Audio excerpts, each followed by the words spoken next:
दोस्तों नमस्कार। UGC net की परीक्षा की तैयारी हेतु हिंदी साहित्य के लिए हम आज एक टोकरी भर मिट्टी कहानी का पठन करेंगे। इस कहानी के लेखक माधवराव सप्रे जी हैं।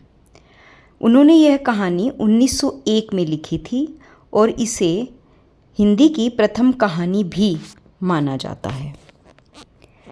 पाठ। किसी श्रीमान जमींदार के महल के पास एक गरीब अनाथ वृद्धा की झोंपड़ी थी।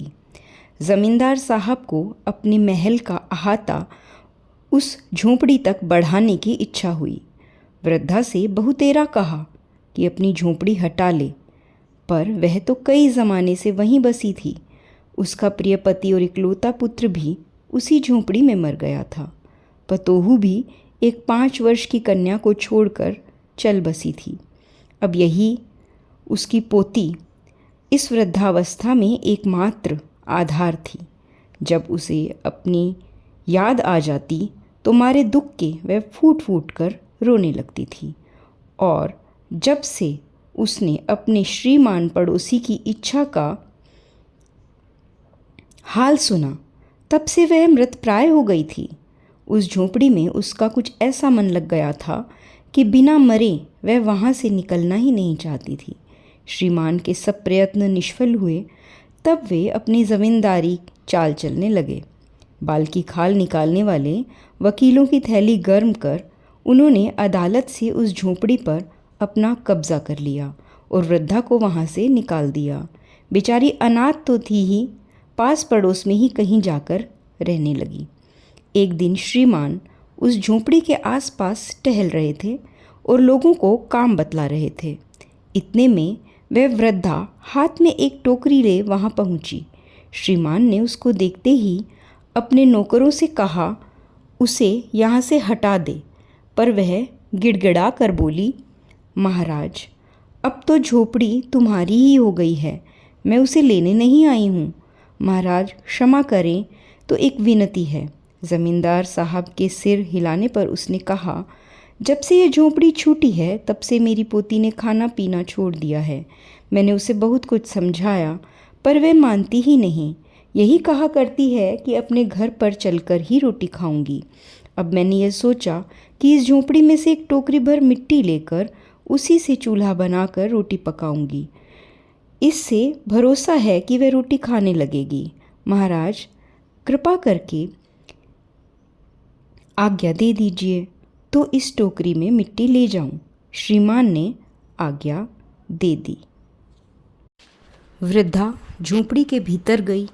वहां जाते ही उसे पुरानी बातों का स्मरण हुआ और उसकी आंखों से आंसू की धारा बहने लगी।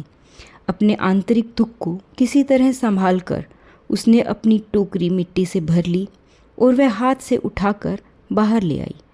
फिर हाथ जोड़कर श्रीमान से प्रार्थना करने लगी, महाराज, कृपा करके इस टोकरी को ज़रा हाथ लगाइए, जिससे मैं उसे अपने सिर पर धर लूँ।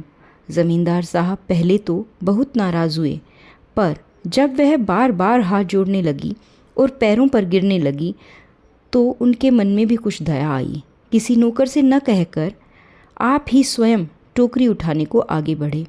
जो ही टोकरी को हाथ लगाकर ऊपर उठाने लगे, त्यों ही देखा कि यह काम उनकी शक्ति के बाहर है।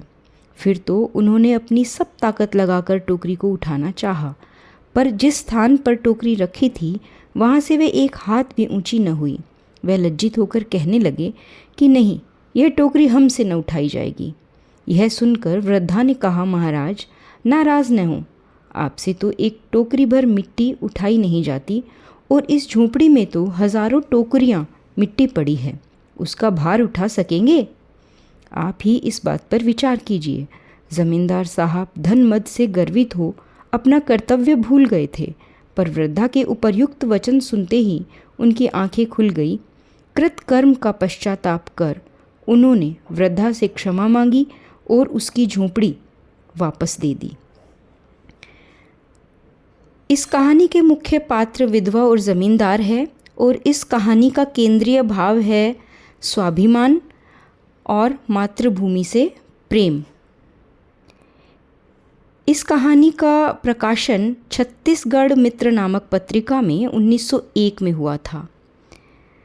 इस कहानी के माध्यम से सप्रे जी प्रेम और मानवता का संदेश देते हैं।